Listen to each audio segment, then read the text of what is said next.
सुरेश गुप्ता जी ने बहुत ही सुंदर जिज्ञासा रखी है कि श्री हनुमान जी के पूजन और हनुमान जी को प्रसन्न करने के लिए क्या करें। कहा जाता है कि किसी व्यक्ति को जो प्रिय हो वह वस्तु उसे अर्पण किया जाए तो प्रसन्न होते हैं। पर श्री हनुमान जी महाराज के लिए तो तुलसीदास जी ने हनुमान चालीसा में कहा है, रामचरित सुनिबे को रसिया, यत्र यत्र रघुनाथ कीर्तनम तत्र तत्र कृतमस्तकांजलिम वाष्पवारि परिपूर्ण लोचनम मारुतिम नमत राक्षसांतकम। मेरे हनुमान जी को और कुछ नहीं चाहिए। जो जितना राम जी का भजन करेगा, जो जितना स्वामी का गुण गाएगा, सेवक उतना ही प्रसन्न हो जाएगा। तो सबसे पहले तो सुरेश जी श्री हनुमान जी के लिए खूब मंत्र जाप करिए। मंत्र जाप मम दृढ़ विश्वासा। हनुमान जी इतने में बहुत प्रसन्न हो जाते हैं। फिर पूजा पद्धति तो है, हनुमान जी को तेल सिंदूर चढ़ाया जाए, घी सिंदूर चढ़ाया जाए। हनुमान जी को मंगलवार को चना गुड़ का भोग लगाया जाए, लड्डू का भोग लगाया जाए। श्री हनुमान जी के सामने हनुमान चालीसा सुंदरकांड का पाठ किया जाए। विभिन्न विभिन्न पद्धतियां हैं, लेकिन सबसे प्रथम है कि राम नाम का उद्घोष किया जाए, राम नाम का कीर्तन उनको सुनाया जाए। हनुमान जी को जो जितना राम नाम सुनाएगा, हनुमान जी उन पे उतने ही प्रसन्न और दयालु हो जाते हैं।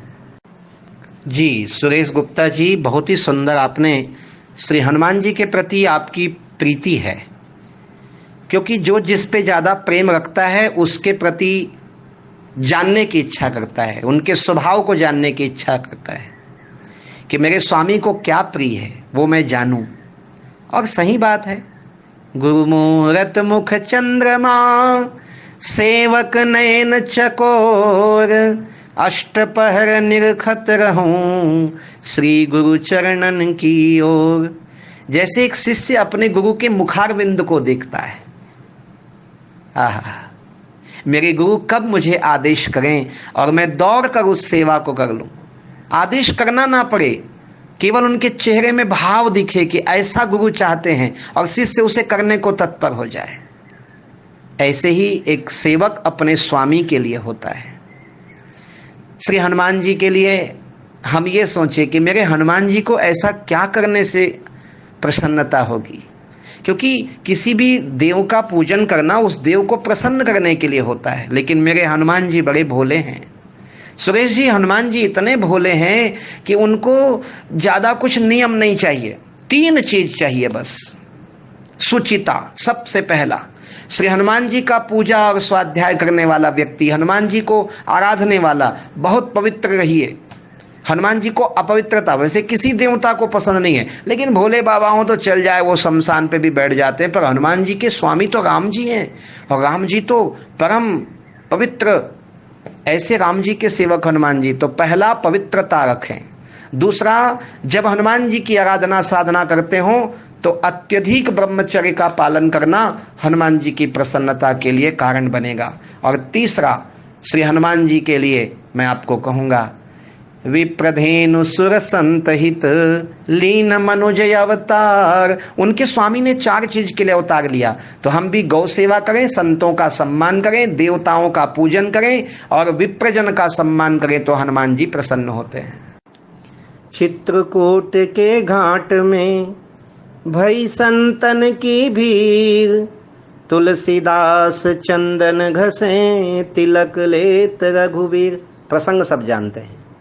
श्री हनुमान जी महाराज को सबसे पहले तुलसीदास जी को दर्शन देना था, तो उन्होंने राम कथा सुनने के लिए एक कोढ़ी का रूप धारण किया।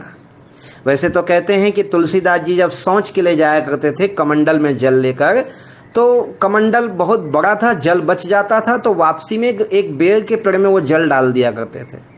प्रेत सिद्धि होती है, मृतात्माएं प्रेत रूप में भटकती हैं और निश्चित स्थान भी होता है।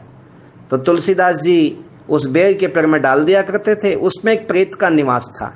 21 दिन में वह प्रेत सिद्ध हुआ और तुलसीदास जी जैसे भक्त के जल को पाकर के वह धन्य हुआ।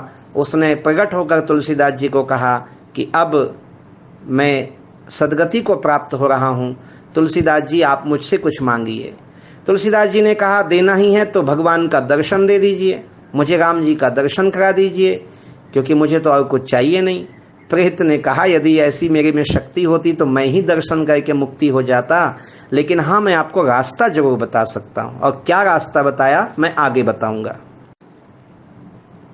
प्रेत ने कहा, ठीक है, आपको मैं हनुमान जी से भी नहीं मिलवा सकता, लेकिन हनुमान जी का पता बता सकता हूं, क्योंकि जहां जहां हनुमान जी जाते हैं वहां भूत प्रेत भूत पिशाच निकट नहीं आवे, महावीर जब नाम सुनावे। तो इसलिए भूत प्रेत को पता होता है कि हनुमान जी कहां कहां जाते हैं, क्योंकि उनको वहां वहां नहीं जाना है ना, उनके लिए वो डेंजर जोन है।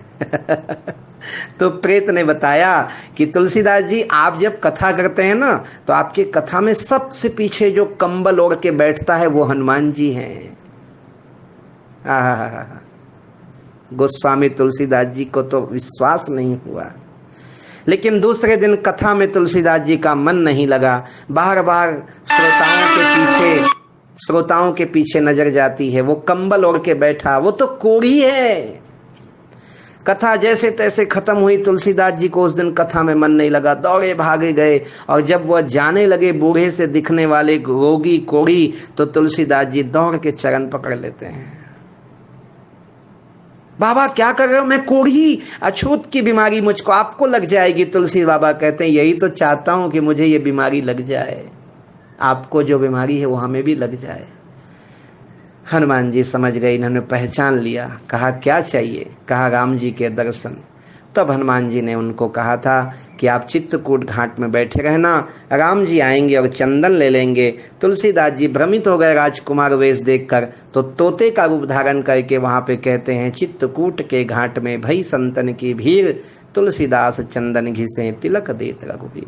यह प्रसंग है और मैं चाहता हूं श्री राम जी आज के लिए आप इतना ही प्रश्न करें। धन्यवाद। सुरेश।